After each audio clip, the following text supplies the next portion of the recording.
പ്രിയപ്പെട്ട കൂട്ടുകാരെ, നമ്മളെല്ലാവരും ബംഗാളികളെ ട്രോളിയിട്ടുള്ള വീഡിയോകൾ കാണാറുണ്ട്. ബംഗ്ലാദേശികളുടെ അപക്വമായ തീരുമാനങ്ങളെന്ന് പറഞ്ഞുകൊണ്ട് പരിഹസിച്ചുകൊണ്ടുള്ള വീഡിയോകൾ കാണാറുണ്ട്. എന്നാൽ ഇതാ ബംഗ്ലാദേശിൽ നിന്നും വളരെ മാതൃകാപരമായ ഒരു വീഡിയോ ഞാൻ നിങ്ങൾക്ക് കാഴ്ചവെക്കുകയാണ്. ബംഗ്ലാദേശിലെ മെഡിക്കൽ വിദ്യാർത്ഥികൾ കാഴ്ചവെച്ച മനുഷ്യത്വത്തിന്റെ ഉന്നതമായ മാതൃക ലോകത്തെ അത്ഭുതപ്പെടുത്തിയിരിക്കുന്നു. തെരുവ് ജീവിതത്തിന്റെ കൈപ്പേറിയ അനുഭവങ്ങൾ അനുഭവിച്ചുകൊണ്ടിരിക്കുന്ന ഒരു അജ്ഞാതനെ അവർ തങ്ങളുടെ കരുണയുടെ ചാരുതയിൽ ആവാഹിച്ചു. ശുചീകരണത്തിലൂടെയും പുതുവസ്ത്രം നൽകിയുള്ള ആദരവിലൂടെയും അവർ ആ മനുഷ്യനിൽ വീണ്ടും ജീവൻ പകർന്നു. ഈ സംഭവം നമ്മുടെ സമൂഹത്തിന് ഒരു വലിയ പാഠമാണ് നൽകുന്നത്. മെഡിക്കൽ വിദ്യാർത്ഥികൾ എന്ന നിലയിൽ അവർ തങ്ങളുടെ പ്രൊഫഷണൽ ഉത്തരവാദിത്തത്തിനപ്പുറം മനുഷ്യത്വത്തിന്റെ ഉത്തരവാദിത്വവും ഏറ്റെടുത്തു. നമ്മുടെ നാട്ടിലെ മെഡിക്കൽ വിദ്യാർത്ഥികളോട് നമുക്ക് പറയാനുള്ളത്, ബംഗ്ലാദേശിലെ തങ്ങളുടെ സമവയസ്കർ കാഴ്ചവെച്ച മാതൃകയിൽ പ്രചോദനം ഉൾക്കൊണ്ട് നമ്മുടെ നാട്ടിലെ മെഡിക്കൽ വിദ്യാർത്ഥികളും സന്നദ്ധ സേവന രംഗത്ത് സജീവമാകണമെന്ന് ഞാൻ അഭ്യർത്ഥിക്കുകയാണ്. സമൂഹത്തിന്റെ അടിത്തട്ടിലുള്ളവർക്ക് സഹായകരമാകുന്ന നിരവധി പ്രവർത്തനങ്ങൾ നമുക്ക് നടത്താനാകും. രാഷ്ട്രീയ പാർട്ടികളോട് നമുക്ക് പറയാനുള്ളത്, രാഷ്ട്രീയ പാർട്ടികൾ ഈ മനുഷ്യത്വപരമായ പ്രവർത്തനങ്ങളെ പ്രോത്സാഹിപ്പിക്കുന്നതിന് പ്രത്യേക ടീമുകൾ രൂപീകരിക്കണമെന്നും ഞാൻ ആവശ്യപ്പെടുകയാണ്. മെഡിക്കൽ വിദ്യാർത്ഥികളുടെ സന്നദ്ധ സേവനം ഏകോപിപ്പിക്കുന്നതിനും അവർക്ക് ആവശ്യമായ സഹായങ്ങൾ നൽകുന്നതിനും ഈ ടീമുകൾക്ക് കഴിയും. തെരുവ് ജീവിതം എന്നുള്ളത് ഒരു നഗരത്തിന്റെ മറഞ്ഞിരിക്കുന്ന വേദനയാണ്. നമ്മുടെ സമൂഹത്തിന്റെ ഭാഗമായിട്ടും പലപ്പോഴും അവഗണനയും പരിഹാസവും മാത്രം ലഭിക്കുന്ന ഒരു കൂട്ടം ആളുകൾ. അവർക്ക് വീടോ അഭയമോ സ്നേഹമോ പലപ്പോഴും ലഭ്യമല്ല. എന്നിട്ടും ഓരോ ദിവസവും അവർ ജീവിക്കുന്നു, പോരാടുന്നു. അവരുടെ കണ്ണുകളിൽ സ്വപ്നങ്ങളും വേദനകളും ഒരുപോലെ കാണാം. ഓരോ ചിരിയിലും കേടാത്ത പ്രതീക്ഷയും. അവരും നമ്മെപ്പോലെ മനുഷ്യരാണ്. ഓരോ വീടും കുടുംബവും സ്നേഹവും അവരും അർഹിക്കുന്നുണ്ട്.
কিছু করবো না, কিছু করবো না,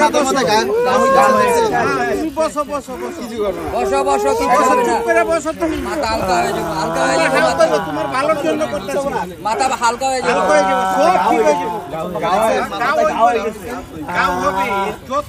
এই ধরনের মানুষ যত আছে সব এগুলো এরকম হয়ে যায়, সব এরকম হয়ে যায়, পরে চুপ করে যাবে। এখনই চুপ হয়ে যাবে, একটু সাইজন বাতাসে আসছে, ভালো করে বসো একটু, তোমার কিচ্ছু হইব না।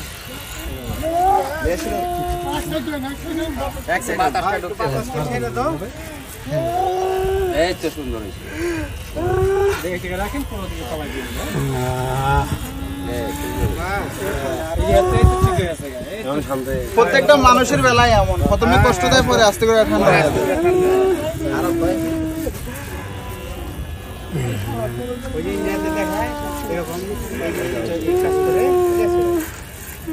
যে মার ধরে যত ভালো করে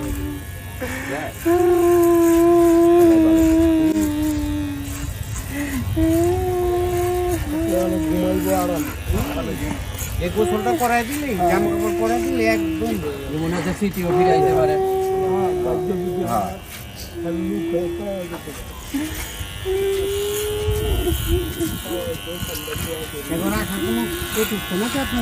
ভাই আমরা সবাই পড়াশোনা করি, সবাই মেডিকেলে পড়াশোনা করি। ভালো ভাই, ভালো কাজ করতেছি, ভালো কাজ করতেছি। অনেকে বলে যে এটা ওনাদের আল্লাহর প্রদত্ত ভাবে ওনারা ইয়ে করছে, জট বাঁধছে। আরে ভাই, যারা নামাজ কালাম করে না তাদের এই জট বাঁধলেও কি না করলেও কি?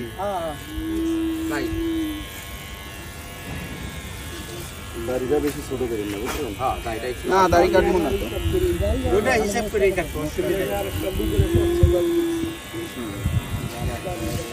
বাবা আরো অল্প একটু বাবা, হয়ে গেছে হয়ে গেছে। আরেকটু আরেকটু বাবা, আরেকটু আরে ভালো হয়ে যাবে বাবা, আরো অল্প একটু বাবা, বাবা আরো অল্প একটু বাবা।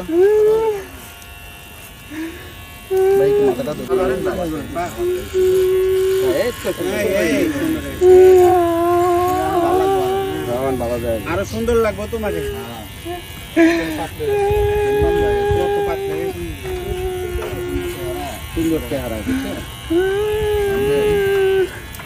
গোসল করাইলে দেখুন আরো কত সুন্দর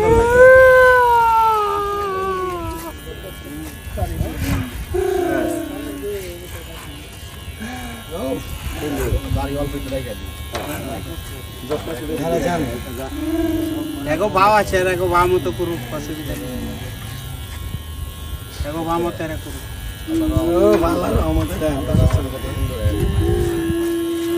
আর একটু ছোট করে দেন, নিচেগুলো একটু উপরে সাইডে ছোট করে পরে গিয়ে ফিনিশিং দিয়ে বলে না, এখনই দিয়ে দেবো বাবা। এই ছোট করে দিলে সুন্দর, একবারে জিরো সাইজ করে দাও, একদম জিরো সাইজ করে। ভাই ভাই গাড়িটা দেখতে দেন।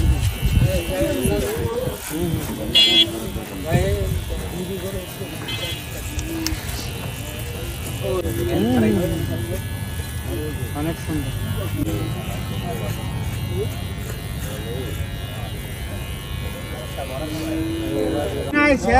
তুমি শান্তি পাবে এখন, এখন আরাম পাইবা। গোসলটা করাই দিলে কাইটা দেও, কাইটা দেও। হ্যাঁ গা হয়েছে, আমি তো গোসলই করে না, তো পুরো একদম জট হয়ে গেছে। দেখেন যে কতগুলা জট, দেখছেন? এগুলা তো গোসল না কইরা হইছে, এগুলা তো আর এমনি এমনি হয় না।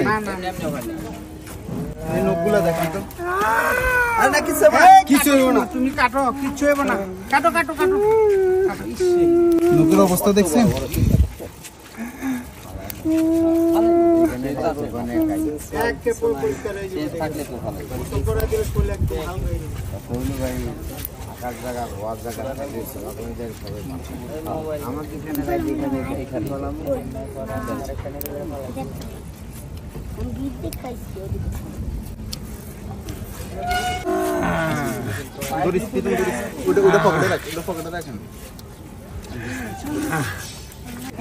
ওই পাইবে নিলে আরো ভালো হবে ভাই, ওই যে বড় পাইপে পানি আমি বাইর করে রাখছি। দেখ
തെരുവ് ജീവിതം ആരും തിരഞ്ഞെടുക്കുന്ന ഒന്നല്ല.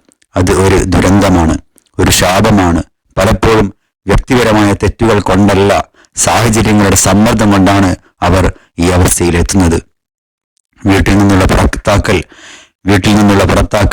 സാമ്പത്തിക ബുദ്ധിമുട്ടുകൾ, മാനസിക വെല്ലുവിളികൾ, ലഹരിയുടെ ഉപയോഗം, പ്രകൃതി ദുരന്തങ്ങൾ, ഇങ്ങനെ പല കാരണങ്ങളും അവരെ തെരുവിലേക്ക് തള്ളിവിടാം. അവരെ കുറ്റപ്പെടുത്തുന്നതിന് പകരം സഹായം നൽകാൻ നാം ബാധ്യസ്ഥരാണ്. തെരുവിലുള്ളവരെ സഹായിക്കാൻ നമുക്ക് പല കാര്യങ്ങളും ചെയ്യാനാവും. ഒന്നാമതായി അടിസ്ഥാന ആവശ്യങ്ങൾ നിറവേറ്റുക. ഭക്ഷണം, വസ്ത്രം, തണുപ്പും മഴയും തൊടുക്കാനാവുന്ന അഭയം എന്നിവ നൽകുന്നത് അവരുടെ ജീവൻ നിലനിർത്താൻ അത്യാവശ്യമാണ്. അതുപോലെ ആരോഗ്യ സേവനങ്ങൾ. തെരുവിലുള്ളവർക്ക് ആരോഗ്യ പ്രശ്നങ്ങൾ ഉണ്ടാകാനുള്ള സാധ്യത കൂടുതലാണ്. അവർക്ക് വൈദ്യസഹായം നൽകുന്നത് വലിയൊരളവിൽ ഉപകാരപ്രദമാകും. പിന്നെ നമുക്ക് ചെയ്യാനുള്ളത് വിദ്യാഭ്യാസമാണ്. കുട്ടികളാണെങ്കിൽ അവർക്ക് വിദ്യാഭ്യാസം നൽകുന്നത് അവരുടെ ഭാവി സുരക്ഷിതമാക്കും. തൊഴിൽ സഹായം, അത് തൊഴിൽ ലഭിക്കാൻ സഹായിക്കുന്നത് അവരെ സ്വയം പര്യാപ്തരാക്കും. പിന്നെയുള്ളത് മാനസികാരോഗ്യ സഹായമാണ്. മാനസിക ബുദ്ധിമുട്ടുകൾ അനുഭവിക്കുന്നവർക്ക് കൗൺസിലിംഗ് പോലുള്ള സഹായങ്ങൾ നൽകുന്നത് സാമൂഹികമായി മുന്നോട്ട് വരാൻ പ്രോത്സാഹിപ്പിക്കും. ചില ആളുകൾക്ക് നിയമസഹായം ആവശ്യമുള്ളവരുണ്ടാവും. നിയമപരമായ സഹായം ആവശ്യമുള്ളവർക്ക് അത് ലഭ്യമാക്കുക. നമ്മൾ ബോധവൽക്കരണം നടത്തേണ്ടതുണ്ട്. തെരുവ് ജീവിതത്തിന്റെ കാരണങ്ങളെക്കുറിച്ചും അതിന്റെ ഭീകരതയെക്കുറിച്ചും സമൂഹത്തിൽ അവബോധം വളർത്തുന്നത് വളരെ ഗുണകരമാണ്. സർക്കാർ പദ്ധതികളെ പിന്തുണക്കുക എന്നതുകൂടി നാം ചെയ്യേണ്ടുന്ന ഒരു ബാധ്യതയാണ്. തെരുവിൽ കഴിയുന്നവരുടെ പുനരധിവാസത്തിനായുള്ള സർക്കാർ സംരംഭങ്ങളെ പിന്തുണക്കുക. അതുപോലെ സന്നദ്ധ സംഘടനകളുമായി ചേർന്ന് പ്രവർത്തിക്കുക. സൗഹാർദ്ദപരമായ സമീപനം നാം എപ്പോഴും പുലർത്തേണ്ടതുണ്ട്. അവരോട് ദയയോടും ബഹുമാനത്തോടും കൂടി പെരുമാറുക. ഒരു മനുഷ്യനായി അവരെ പരിഗണിക്കുക. ഒരു ചെറിയ സഹായം പോലും അവരുടെ ജീവിതത്തിൽ വലിയ മാറ്റങ്ങൾ കൊണ്ടുവരാൻ സാധ്യതയുണ്ട്. നമ്മുടെ ചെറിയ പ്രവൃത്തികൾക്ക് ഒരു പുതിയ തുടക്കം നൽകാനും സ്വന്തമായി ഒരു ജീവിതം കെട്ടിപ്പടുക്കാനും അവരെ സഹായിക്കാനാവും. തെരുവ് ജീവിതം ഒരു സമൂഹത്തിന്റെ നാണക്കേടാണ്. ഒന്നുകൂടി പറയുകയാണ്, തെരുവ് ജീവിതം ഒരു സമൂഹത്തിന്റെ നാണക്കേടാണ്. അത് ഇല്ലാതാക്കാൻ നാം എല്ലാവരും ഒറ്റക്കെട്ടായി പ്രവർത്തിക്കണം. ഓരോരുത്തരുടെയും ചെറിയ പങ്കാളിത്തം ഒരു വലിയ മാറ്റത്തിന് തുടക്കമിടും. എല്ലാവർക്കും ഒരു വീട്, ഒരു കുടുംബം, സ്നേഹം ലഭിക്കട്ടെ എന്ന് നമുക്ക് പ്രാർത്ഥിക്കാം. മനുഷ്യത്വം മറക്കാതെ ജീവിക്കാം. പ്രിയമുള്ളവരെ, ഇത്തരം വീഡിയോകൾ നമ്മുടെ മക്കൾക്ക് നമ്മൾ കാണിക്കേണ്ടതുണ്ട്. പ്രശസ്തരായ സൈക്കോളജിസ്റ്റുകൾ നടത്തിയിട്ടുള്ള അതിപ്രശസ്തമായ പല പരീക്ഷണങ്ങളിലൂടെയും അവരെ തെളിയിക്കപ്പെട്ടിട്ടുള്ളതാണ്. അനുകരണത്തിലൂടെ അവര് വളരെയധികം കാര്യങ്ങൾ പഠിക്കുന്നുണ്ട് എന്നുള്ളത്. ഇത്തരം വീഡിയോകൾ കാണുന്നതിലൂടെ അവരത് അനുകരിക്കാനും നല്ലൊരു തലമുറയെ വാർത്തെടുക്കാനും നമുക്ക് തീർച്ചയായും കഴിയും.